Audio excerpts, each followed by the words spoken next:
당신은 애정을 구걸하지도 않았고 유난을 떨지도 않았습니다. 그저 묵묵히 그 사람 곁을 지켰을 뿐이죠. 그런데 어쩌다 보니 그것이 문제가 되어버렸습니다. 상처받기 이전의 이야기부터 시작해볼까요? 이 상처는 결코 어느 날 갑자기 생겨난 것이 아니니까요. 두 손을 활짝 펴고 마음을 다해 관계를 시작하는 사람들이 있습니다. 이들은 아주 사소한 것들도 잘 기억합니다. 당신을 힘들게 하는 직장 동료의 이름이나 여전히 마음을 아프게 하는 슬픈 기억의 날짜 같은 것들 말이죠. 누가 시키지 않아도 먼저 안부를 묻고 계산하지 않고 마음을 내어줍니다. 억지로 하는 것이 아니라 그저 그것이 너무나 자연스럽기 때문입니다. 우리는 이런 사람들을 아낌없이 주는 사람이라고 부릅니다. 이들의 다정함은 진심입니다. 연기도 아니고 어떤 목적을 가진 전략도 아닙니다. 자, 이제 감정의 많은 부분을 스스로 억누르고 혼자 감당하는 법을 배우며 살아온 누군가를 떠올려 봅시다. 이들은 누군가를 필요로 하는 것을 곧 위험해지는 것이라고 생각합니다. 이 사람들에게 누군가와 가까워진다는 건 정말로 복잡하고 어려운 일입니다. 이들이 못됐기 때문이 아닙니다. 과거에 누군가와 가까워졌을 때 두 번 다시 겪고 싶지 않은 아픈 대가를 치러야 했기 때문입니다. 이들은 타인과의 연결고리 대신 스스로의 능력을 키우는 방식을 택했습니다. 누군가에게 도움을 청하는 것이 위험하게 느껴졌기에 모든 것을 혼자 해결하는 법을 배운 것입니다. 이렇게 아낌없이 주는 사람과 거리를 두려는 회피형의 사람이 만나면 종종 강렬한 끌림이 발생합니다.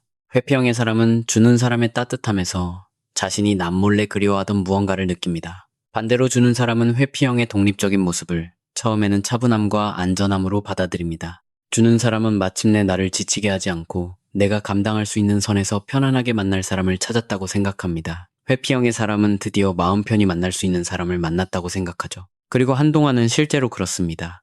하지만 시간이 흐르면서 주는 사람은 자신의 다정함이 그저 일방적으로 소비되고 있다는 사실을 서서히 깨닫게 됩니다. 상대가 대놓고 차갑게 구는 것은 아닙니다. 때로는 침묵으로, 때로는 거리감으로, 또 때로는 아무런 설명도 없이 다가왔다 사라져버리는 온기로 나타날 뿐입니다. 하지만 이들은 베푸는 성향의 사람이기에 이런 상황에서 가장 먼저 선택하는 행동은 더 많은 것을 주는 것입니다. 우리 관계에 그저 더 많은 따뜻함과 인내심, 그리고 내가 믿을 만한 사람이라는 증거가 더 필요할 뿐이라고 굳게 믿으면서요. 이것이 바로 덫입니다. 안타깝게도 베푸는 사람들은 스스로 완전히 지쳐버리기 전까지는 자신이 이런 상황에 빠졌다는 것을 눈치채지 못합니다. 이 관계에서 일어나는 첫 번째 현상은 자신의 판단을 의심하기 시작한다는 것입니다. 회피형의 사람이 뒷걸음질을 치며 차가워지거나 끝내 깊은 상처를 줄 때 일어나는 가장 혼란스러운 일이 바로 이것입니다. 아낌없이 주는 사람은 상처를 받아도 먼저 화를 내지 않습니다. 그저 혼란스러워할 뿐입니다. 왜냐하면 회피형의 상대방이 대놓고 거짓말을 한 것은 아니기 때문입니다. 분명히 두 사람 사이에는 진심 어린 다정함과 교감을 나누었던 진짜 순간들이 있었고 주는 사람은 그 순간들을 너무나 또렷하게 기억하고 있습니다. 그래서 상대가 거리를 두기 시작할 때 저 사람이 나에게 상처를 주었다고 생각하는 대신 내가 도대체 무엇을 오해한 것일까 하고 자책하게 됩니다. 이렇게 스스로에게 질문을 던지는 것은 자연스러운 일이며 어느 정도까지는 건강한 태도입니다. 자신이 무언가를 오해하지는 않았는지 돌아보는 것은 공정한 성품을 가졌다는 뜻이니까요. 하지만 이것이 지속적인 습관이 되어버리면 문제가 됩니다. 몇 주 동안 상대방과 나누었던 대화를 곱씹고 자신의 행동을 하나하나 검열하며 도대체 언제 자신이 이 모든 것을 망쳐버렸는지 그 정확한 순간을 찾아내려 애쓴다면 그것은 더 이상 자기 성찰이 아닙니다. 그것은 책임감이라는 가면을 쓴 자기 자신을 지워버리는 행위일 뿐입니다. 이런 상황을 만드는 주요 원인은 심리학에서 간헐적 강화라고 부르는 관계의 패턴입니다. 다정함과 차가움이 예측할 수 없이 번갈아 나타나는 현상이죠. 언제 애정이 주어질지 모르는 불확실한 상황이 되면 우리의 뇌는 그 사랑을 이해하고 얻어내기 위해 훨씬 더 치열하게 일하게 됩니다. 이것은 당신의 성격에 결함이 있어서가 아닙니다. 일관성 없는 태도에 대한 아주 자연스럽고 학술적으로도 증명된 반응일 뿐입니다. 하지만 그 이유를 안다고 해서 그 관계 속에서 버텨내는 일이 덜 힘들어지는 것은 아닙니다. 결국 아낌없이 주는 사람은 이런 현실을 마주하게 됩니다. 애초에 자신이 책임질 필요도 없었던 관계의 문제를 홀로 밤새워 분석하고 고민하는 처지가 되어버리죠. 이들은 관계를 복구하기 위해 모든 짐을 짊어지는 반면 회피하는 상대방은 자신이 무슨 짓을 하는지도 모른 채 어떠한 책임도 지지 않고 뒤로 숨어버립니다. 끊임없이 자신을 탓하고 자신의 또렷했던 판단마저 계속해서 의심하고 있다면 이제는 이 상황을 있는 그대로 직시해야 합니다.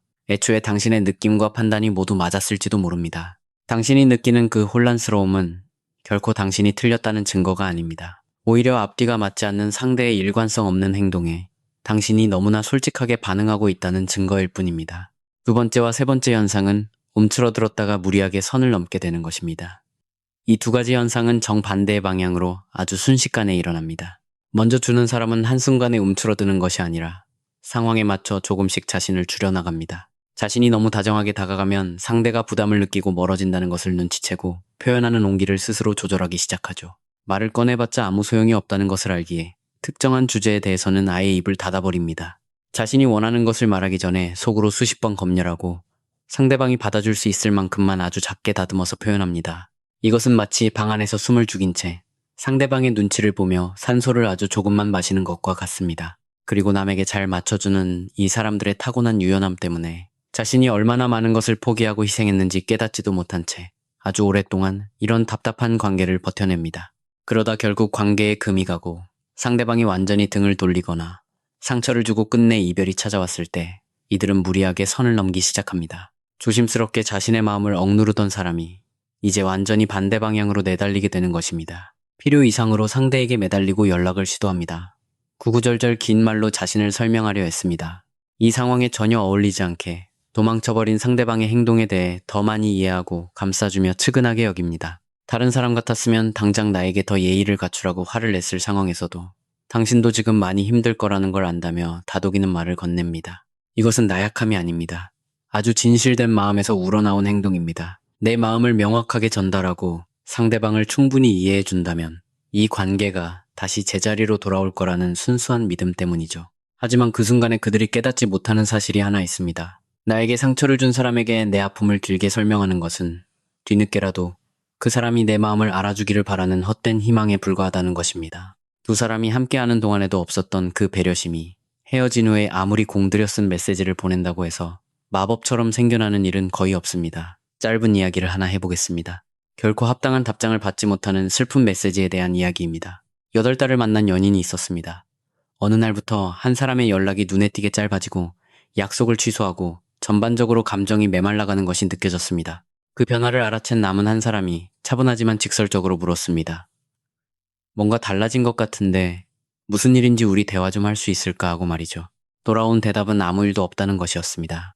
그리고 이 주 뒤 그 사람은 겨우 3줄짜리 문자 메시지로 이별을 통보했습니다. 남겨진 사람은 나흘 동안 고민하며 네 문단이 넘는 긴 메시지를 썼습니다. 감정을 꾹 누른사려 깊은 글로 함께했던 좋았던 시간들을 인정해주면서도 상대를 탓하지 않고 자신이 받은 상처를 차분히 설명했습니다. 그리고 전송 버튼을 눌렀죠. 메시지를 읽은 상대방은 이렇게 답장했습니다. 마음 써줘서 고마워. 잘 지내. 남겨진 사람이 보낸 메시지에는 아무런 잘못이 없었습니다. 그것은 정말로 성숙하고 관대한 사람만이 쓸 수 있는 진심 어린 글이었습니다. 하지만 그 글은 도망친 상대를 위해 쓸 것이 아니라 자기 자신을 위해 일기장에 썼어야 했습니다. 영원히 오지 않을 답장을 기다리는 대신 혼자 감정을 정리하고 상처를 치유하는 진짜 과정에 쓰였어야 했죠. 훨씬 더 건강한 방법은 이렇습니다. 메시지는 쓰되 전송하지는 마세요. 이틀 뒤에 그 글을 소리내어 자신에게 읽어주세요. 그 글의 진짜 가치는 바로 거기에 있습니다. 네 번째, 상대방이 나를 그리워한다고 해서 그 관계가 안전하다는 뜻은 아닙니다. 이런 상황에 처하게 되면 어느 순간 도망쳤던 회피형의 사람이 다시 돌아오는 때가 있습니다. 몇 주 뒤일 수도 있고 몇 달 뒤일 수도 있죠. 보통은 아주 부드럽게 다가옵니다. 두 사람만 아는 특별한 추억을 언급하거나 평범한 어느 날 오후에 문득 네 생각이 났다는 식의 메시지가 휴대폰을 울립니다. 그 순간 밀려오는 감정의 파도는 놀라울 정도로 강렬합니다. 안간힘을 다해 굳게 닫아두었던 당신의 마음이 거의 순식간에 다시 활짝 열려버리고 맙니다. 하지만 바로 이 순간이 가장 또렷한 정신이 필요한 때입니다. 수많은 다정한 사람들이 이때 잘못된 결정을 내려 앞으로의 6개월이나 1년이라는 소중한 시간을 또다시 낭비하게 되니까요. 여기서 아주 분명하게 이해하고 넘어가야 할 것이 있습니다.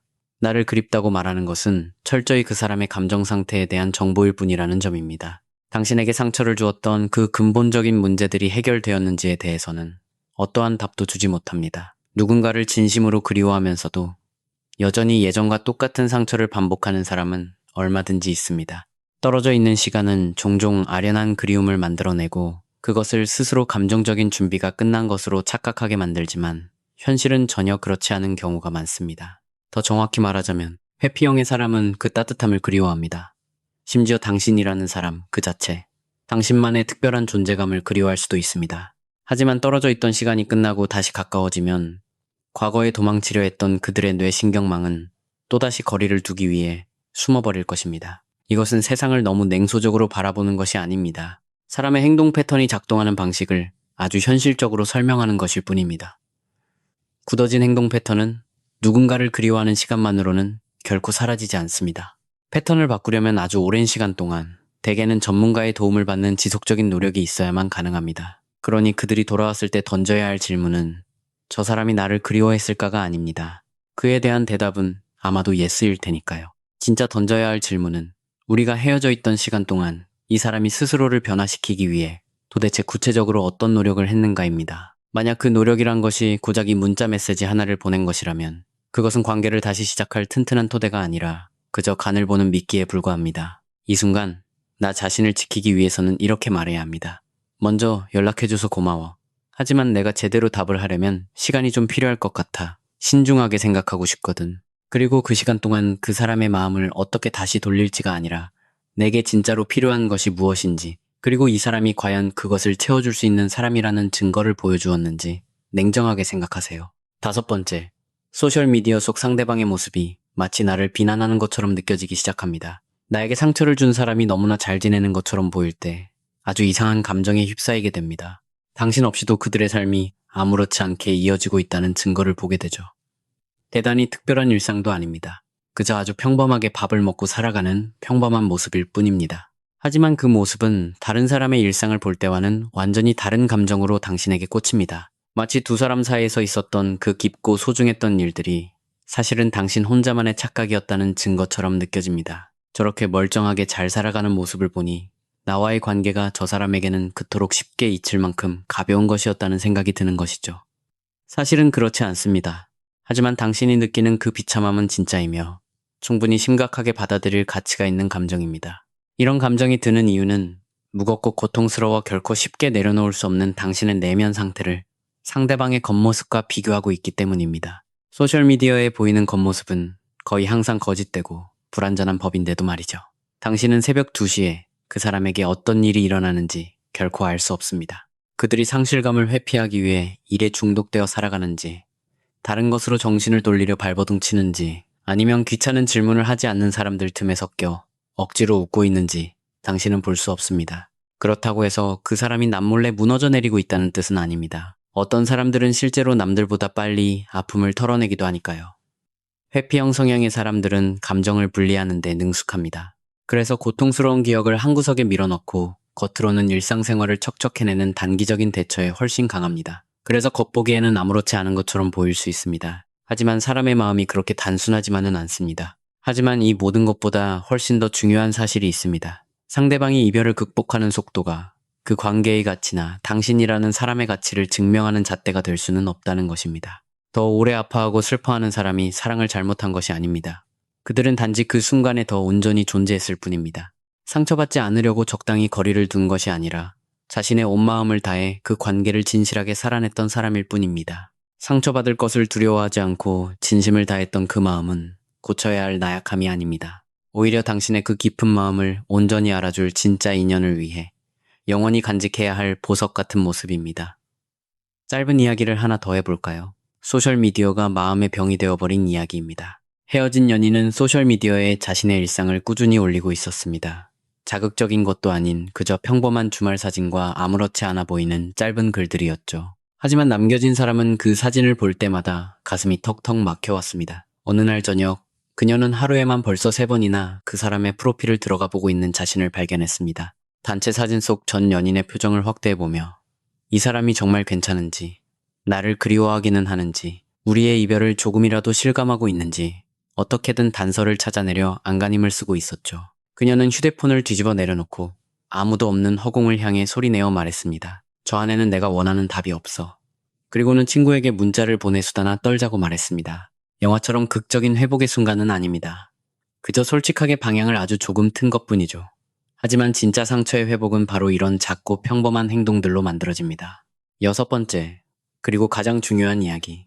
아낌없이 주던 사람이 마침내 모든 것을 멈췄을 때 일어나는 일들입니다. 앞서 말한 모든 것들이 병을 진단하는 과정이었다면 이 부분이 가장 중요합니다.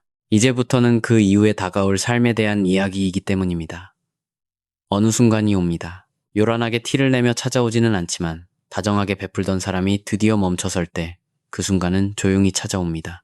더 이상 변명을 기다리지 않고 다른 사람의 편의를 위해 내 행동을 억지로 맞추려 하지 않으며 나에게 배려를 돌려주지 않는 사람을 향한 끝없는 이해심을 거두어들이는 순간입니다. 이 순간이 대단한 승리처럼 느껴지지는 않습니다. 오히려 아주 고요하고 조금은 서글프게 다가옵니다. 하지만 이것이 바로 진짜 나를 찾는 여정의 시작입니다.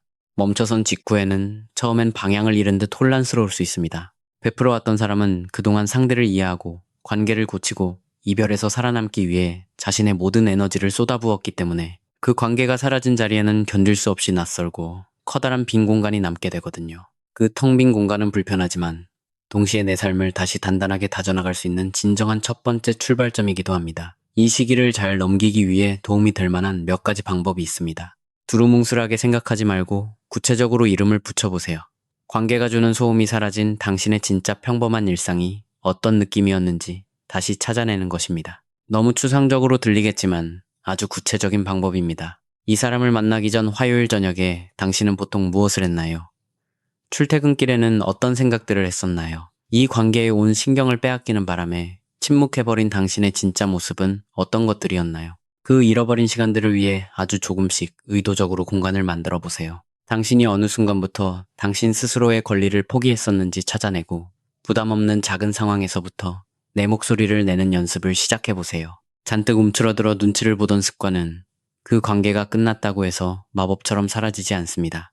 적극적으로 풀어내려는 노력이 필요합니다. 직장에서의 대화나 친구들과의 만남, 혹은 식당에서 주문을 할 때처럼 아주 작은 것부터 시작해 보세요. 당신이 진짜로 생각하는 것을 부드럽지만 명확하게 말하는 연습을 하고 그렇게 당신의 목소리를 내어도 세상이 무너지지 않는다는 것을 직접 느껴보세요. 이 모든 과정을 깔끔한 교훈으로 포장하려는 유혹을 이겨내세요. 이별을 극복하는 과정에서 사람들은 종종 자신이 무엇을 잘못했는지 명확한 정답을 찾고 다음엔 어떤 규칙을 지켜야 할지, 어떤 유형의 사람을 피해야 할지 하나의 깔끔한 동화처럼 결론을 내리고 싶어 합니다. 이런 태도가 어느 정도 도움이 될 수는 있지만 너무 완벽하게 정답을 내리려는 강박은 오히려 당신이 온전히 슬퍼하고 애도할 수 있는 시간을 뺏어가 버립니다. 일어난 일들 중 어떤 것은 단지 그 사람이 당신의 깊이를 감당할 수 없는 사람이었기 때문일 뿐입니다. 그 이상의 더 깔끔한 결론은 없습니다.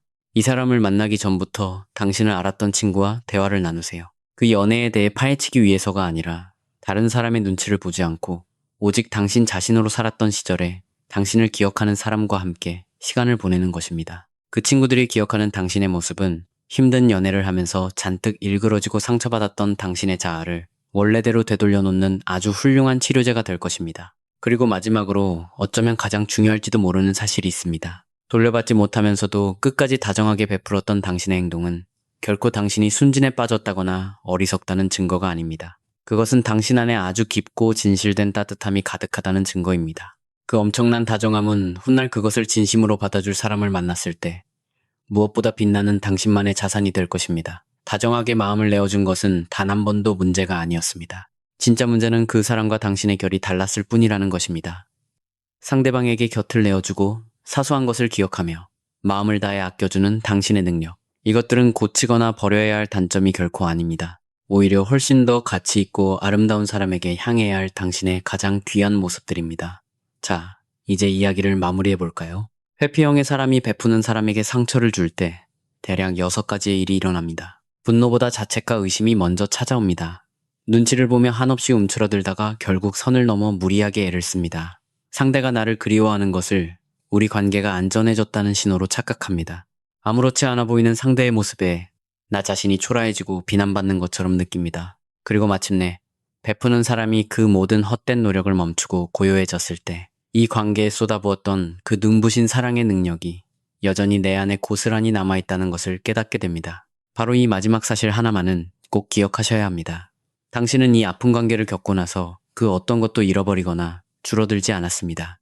당신은 당신이 어떤 행동 패턴을 가진 사람인지 알게 되었고 무엇보다 당신의 그 크고 아름다운 에너지를 쏟아부을 만한 가치가 있는 진짜 사랑이 어떤 모습이어야 하는지 깨닫고 빠져나왔을 뿐입니다. 이것은 결코 사소한 배움이 아닙니다.